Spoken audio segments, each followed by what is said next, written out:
always love your sister, always protect your sister. And don't let nobody run over y'all. Don't let nobody take your kindness for weakness, you know. And I'm a wonderful father, you know. You are. I'm a wonderful father.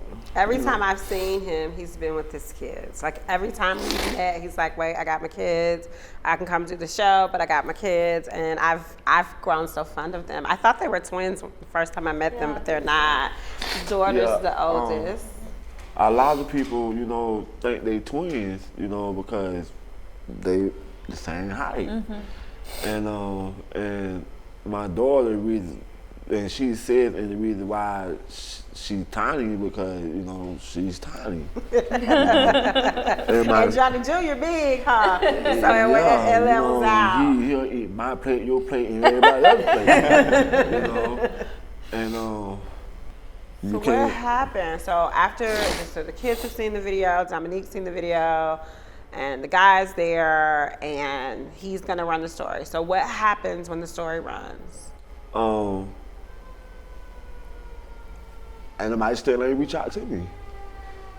My godmother, she linked me to, well, before my godmother, which is Johanna, before she linked me with my lawyer at the time, Jane Ferguson, I was reaching out to, you know, different lawyers, you know, to, you know, try to get justice for this.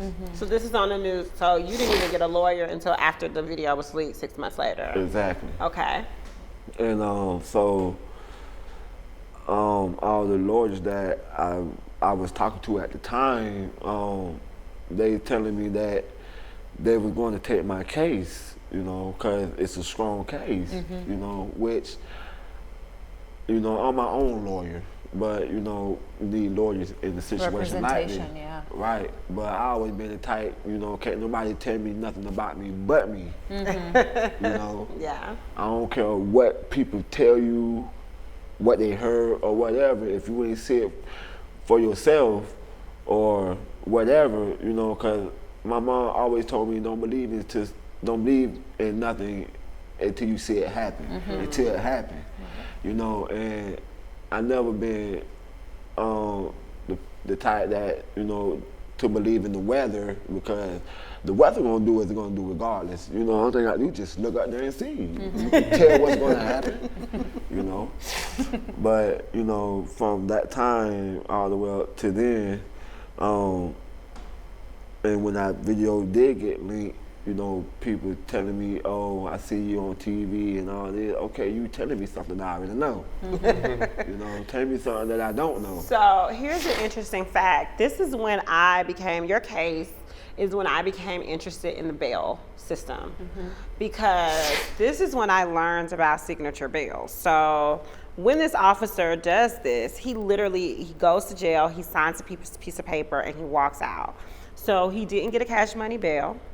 All he had to do was get a signature bond. Like, all he had to do was sign his name and walked out. So he was in and out of jail in less than 2 hours, according to the Citizen Times. So this is when I realized, like, okay, this is, like, for us, if that was a citizen, they would say, that's a violent crime. Like, you don't get to sign your name out. In fact, even when the people who are doing the work to end cash money bail is saying, hey, we're kind of okay when violent offenders have a cash money bail because they're violent and we're scared, right?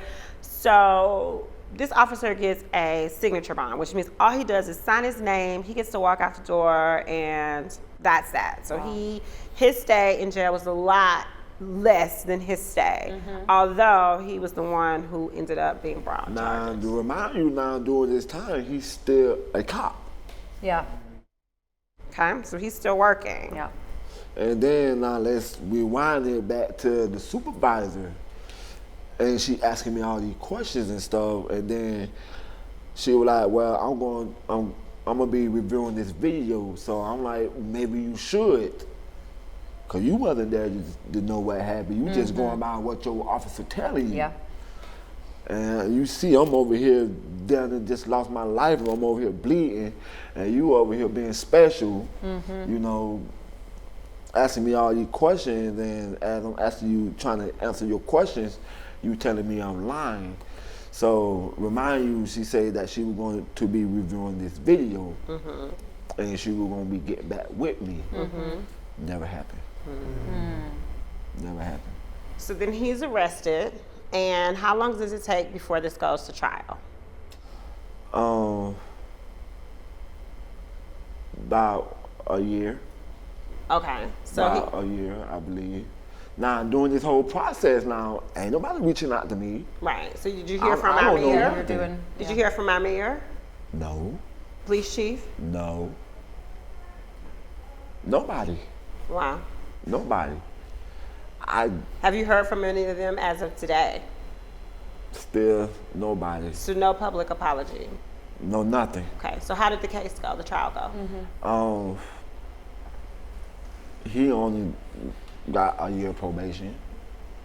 So Now during this whole process, before he just got prosecuted a couple of weeks ago, which I ain't like the outcome with that. You know, he should have been doing time right now. You know, he only got a year probation. That means he's still working, No, right? no. Or just No, off. he was. he resigned. He wasn't fired. He wasn't fired. He was still So working. was he forced to resign, or he? No, would, No, a he forced quit his- resign he is like a quit- firing. So if I force you to resign, if I say, you know, this is unbecoming of an officer, I fire you, then that looks bad on your record. It's hard to probably go get somewhere else, but he didn't. He quit. So when you quit, it's kind of easy to pick something back up. Absolutely. In the papers, they said like he got a year probation, but the way that it's set up, he could even get it expunged off his record. Is that It's true? after a year. And so I think it's very important for those of you in the audience when we do sit down and we talk to our leadership today that's going to be with us in the next show, that we're asking these questions like, how is this possible, right? Like, how do you get a slap on the wrist for something as heinous as Now, That's my a tap question. on the pinky. like it didn't even hit That's the not even, it wrist? didn't even hit the wrist. That's a It tap on the didn't. pinky. Right, not even that. You know, but now my question, let's put it on my perspective. And if it was me did that to him or anybody else, now I remind you what the charge that they charged me with. Yeah. You know, now they would have probably charged me with attempted murder. You know, and everything else with that. You know, and everything else with that. You know, they would have probably tried to hang me. So life after this attack has been hard for you. Where do you work? Right now I'm not working because ever since that happened, you know, I just kind of like fell back from working a little bit because I needed a break because I was always, from the time that I moved to Asheville from Florida, which that's where I'm from, which I've been here for 6 years now. 2013, May of 2013 was the day I moved here with my brother, because my brother, he was already living here for 8 years. Yeah. He was staying in OT in Hall Creek, those townhouses in Hall Creek. And that's where I was living out with him at the time. And my first job was McDonald's in River Ridge, in Swananoa River Ridge, and Burger King on Tunnel Road. So I'm going, you know, I'm walking from, because at the time I didn't know the bus schedule and I was working at night. I always, you know, been a night job, you know, graveyard shift. I always like graveyard because I like, you know, my sleep and, you know, take care of stuff I need to take care of throughout the day or Throughout whatever. the day, yeah. And work at night because it'd be less people that I have to, you know, deal with or Smart. whatever. My husband you know. likes to work the night shift as well. And which I'm a people person, you know, I can interact on any level or anybody level or whatever, you know, but I ain't never been the type that like to be around a big crowd. You know, because for one, I don't know what's on the next person's mind. Right. I don't know, you know. So you you're know. always paranoid now. Right, Like, yeah. really. Sure. Yeah. And so one of the things you told me and we talked was like, listen, so many people know me now, it's hard to work. I don't want them asking me a lot of questions about And this. then, you know, what's making me mad the most, you know, they keep hollering about I'm a celebrity. No, I'm not a celebrity. I am me, myself, and I. I am Johnnie Rush. You know, no, I'm not no celebrity, you know, or whatever how they trying to put it. Yeah. You know, but as they saying it, you know, they being funny, like this is a joke. Okay, let me try doing this to you and see how you feel. You know, and you know, thank God for that little bit of money, but at the same time, that money would never brought back my life. Of course. And let's talk about the money, because we talked about that a little bit. Like, people think now, you know, you've had this situation and you have a lot of money. Talk about that. Like, you had some thoughts on that. Well, majority, you know, my lawyer, which we never did discuss the percentage of what he's going to get, which he got half of the money, which I don't understand how he get half of my money. Well, lawyers are expensive. My lawyer's pretty expensive. She But- gets most of my money. When it's time to But work. like I say, we never did. Talk about. You never had a contract about it? Or, Exactly. Right. Exactly. And the majority of that money went to my kids. You know, so when they get older, you know, they have something to fall back on, and they still getting the rest of it too, and you know, in my will. Yeah. You know, so if anything was to happen to me, you know, they get all of that. You know, and I was planning on with my share, you know, get me some land, you know, and put me a house on it or whatever, you know, just start investing, you know, and my family keep telling me I need to come home or I need to leave. Why shouldn't I have to leave from, you know, What's working for you now? right. Right. And, you know, and I never been the type to run away from my problem. Whatever I get myself into, I'm gonna get myself out of. You know, I shouldn't have to leave, you know, and come back home, which that's the whole point of me leaving home, you know, to better myself. So why would I Right. want to go backwards? Yeah. You know, now if that was the case, yeah, I move closer back home, so I can have a little bit more support. Yeah. But at the same time, you know, I shouldn't have to, you know, I shouldn't have to run away from nowhere. Right. You know, I should be able to live free like everybody else. I didn't do nothing wrong. You know, this happened to me. You know, so over the period of time, you know, my own family wasn't really reaching out to me like, you know, I felt like they, you know, should have. But, you know, from the time my mom passed away, which I was 15 at the time, and at my mom's funeral, they were telling me, you know, to be strong. I'm a young man now. It's time for you to start taking care of yourself. You know, and we'll be there for you as much as we can, as long as we can. So from that point to now, which is I'm 34, I'll be 35 in November, I've been taking care of myself. You know, I've pretty much been on my own. So- And every situation, everything I got, you know, I ever dealt with, I took care of it to the best of my ability. Cause it ain't nothing that I put myself into that I can't get myself out of, you know, and I always think twice, you know. So one of the reasons why I felt like it was important for you to come here today and to tell your story was because I hadn't heard from you. I didn't see you on the news. I didn't hear you after the verdict. I was like, I want to hear from you. Like, is this brother okay? Like, what, like, we need to hear from him. Is this the first interview you've done?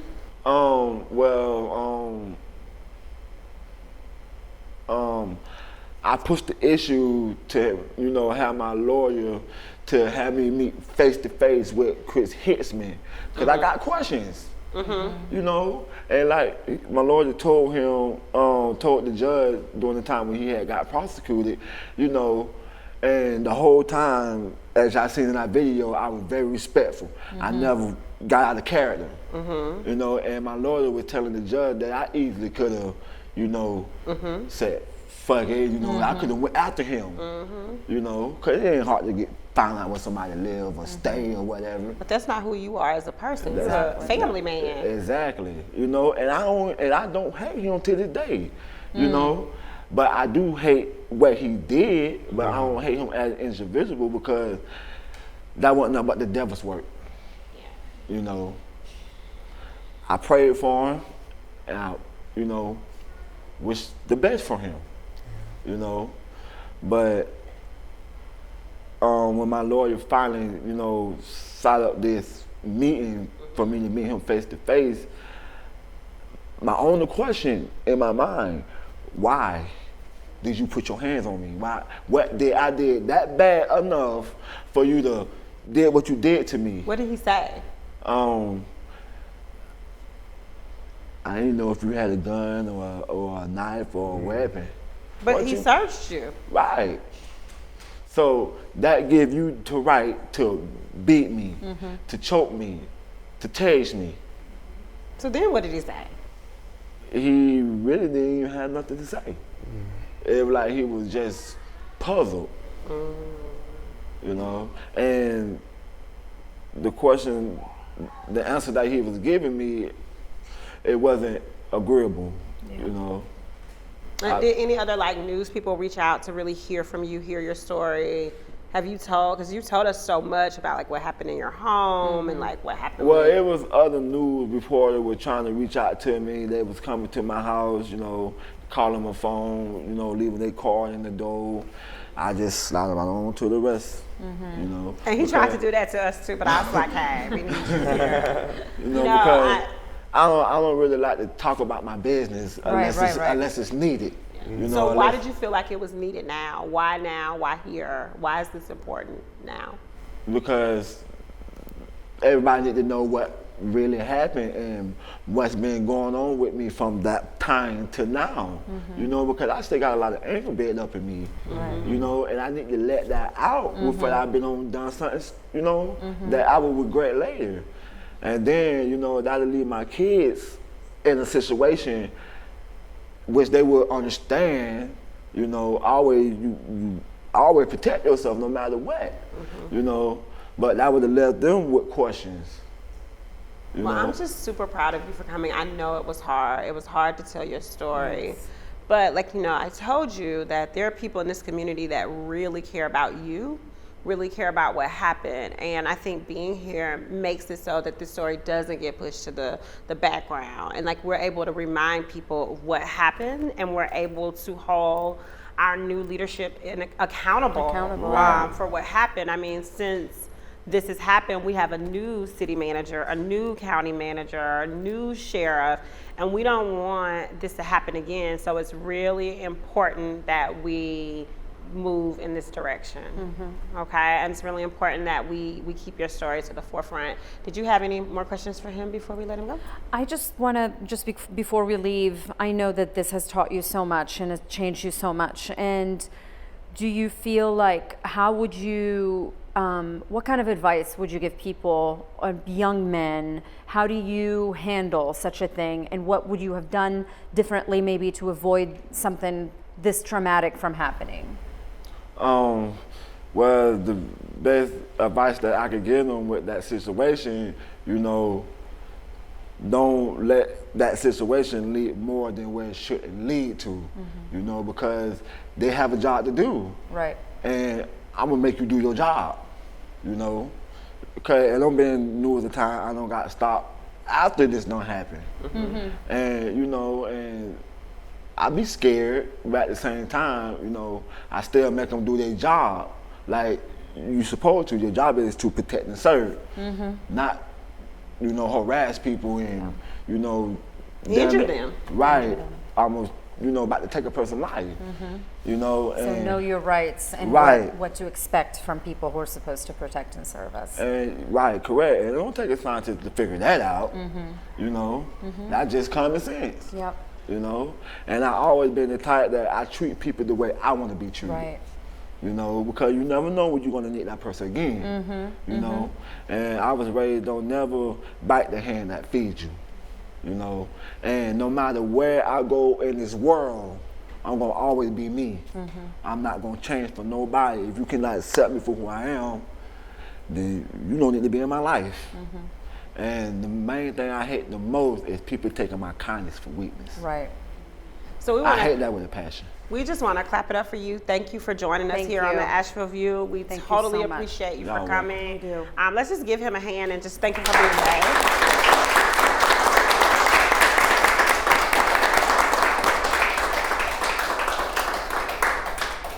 I know it's been an emotional episode. We thank you for hanging in there with us. It's a pretty lengthy episode, pretty important story to hear. We'll see you next week on the Asheville View. Thank you. Thank you.